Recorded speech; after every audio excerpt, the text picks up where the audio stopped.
Welcome to High Infidelity, the best cheating videos on YouTube.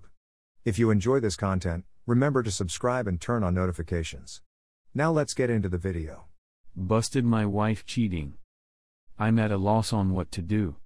I'm completely at a loss on what to do. There had been warnings, but I chose to disregard them. It happened to me because I was blinded by love and had no clue it would happen to me. No way, not with her, my wife and best friend of more than 2 decades, who is my rock. I had to work out of town today and wasn't due to return until later in the evening. We were scheduled to go on a 2-week road trip the next day. Because things were moving slowly at work, I decided to come home yesterday afternoon. Following a summer filled with visits from family and friends, we were looking forward to some alone time on our holiday. It was strange to see a strange automobile in my driveway when I returned home. My next-door neighbor recently inquired as to how I was enjoying the new automobile, but I believed he was mistaken and ignored the subject entirely. As soon as I saw the automobile, I got a terrible gut feeling about it. Despite the fact that I loved my wife and had complete trust in her, the emotion stayed. In order to get to our bedroom window, I snuck around the back of our house. It was wide open, and as I got closer, I could hear them talking to each other. When I looked out the window, I realized that my worst dread had come true. They were sitting right next to me on my bed, completely undressed. I walked away from the table. I've been fighting the urge to do something that I know I'll come to regret later. At this point, I'm not sure what will happen to me or how I will feel about it. I went to my family's cabin for the night and drank whatever I could find there. I was on my way home today, contemplating confronting her, when I changed my mind. I'm not prepared for this. All I can think about is how enraged I am at the moment. I can't seem to get the thought of violence out of my head. Right now, I'm not in a good place to do anything. The fact that she was there wasn't good enough for me. Right now, I'm back at the cabin with my family. For the last hour, I've been staring at a 60 ounces bottle of rum. Becoming drunk and forgetting everything is something I wish to accomplish, but I do not want getting so inebriated that I make poor decisions. I recognize that I have reached a turning point in my life, and that the decisions I make in the next days will have far-reaching consequences for the rest of my life. That is the reason I've come. I'm in desperate need of aid. Instead of talking to my family or friends, I'm going to complete strangers for help. This whole world is a farce. Edit, I'd want to express my gratitude to everyone who has reached out to me. I'm not quite ready to talk at this time, but I appreciate the comments and offers that have been sent my way. I just want to read all of the wonderful advice I've gotten while I figure out what I'm going to do next. Regarding you/cookie3215, who wrote me awful, cowardly PMs, criticizing me and claiming that my wife enjoyed it. You are in worse need of aid than I am. You're just not bright enough to see what's going on. For the time being, I've decided not to drink the rum, but it will remain around for reference. I got in touch with my brother, who is already on his way and should arrive in a few hours.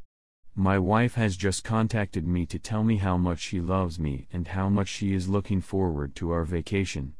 I haven't decided how I'll respond yet.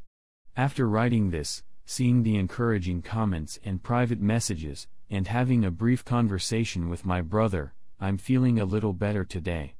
Thank you to whomever it was that sent me the link to the suicide prevention hotline. There is nothing wrong with me, I'm just careless to the point of being potentially harmful. Thank you once again to practically everyone who has contributed. Update, the amount of help and advice I've gotten has been incredible. I got worked up just thinking about how many kind individuals there are out there eager to assist a stranger. It gives me hope for the world at a time when I most needed it.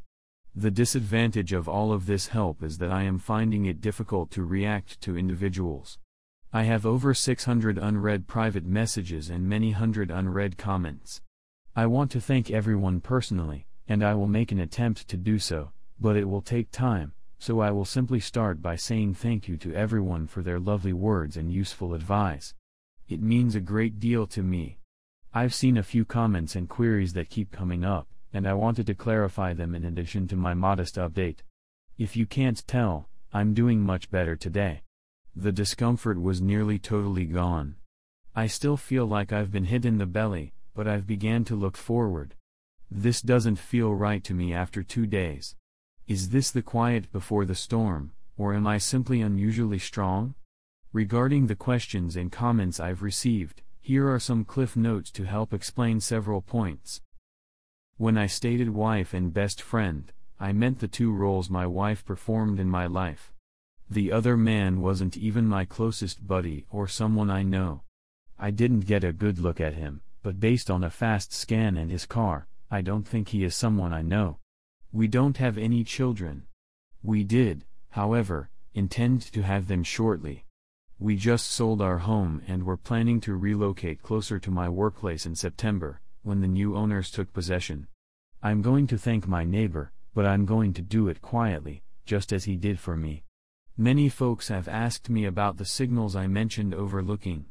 Here are a couple ideas off the top of my head. Was texting at an unusually late hour. I went out with buddies for drinks after work on a regular basis. This was unusual for her, but I was relieved that she was being sociable. She went to yoga once a week, but it didn't seem that she was paying for it since one of her workers was the instructor, and she volunteered to help with the setup and cleanup. In addition, I thought she was excessively strict for someone who claimed to practice yoga. The phone is answered by an unknown caller who then hangs up. If we are together, we often answer each other's phones.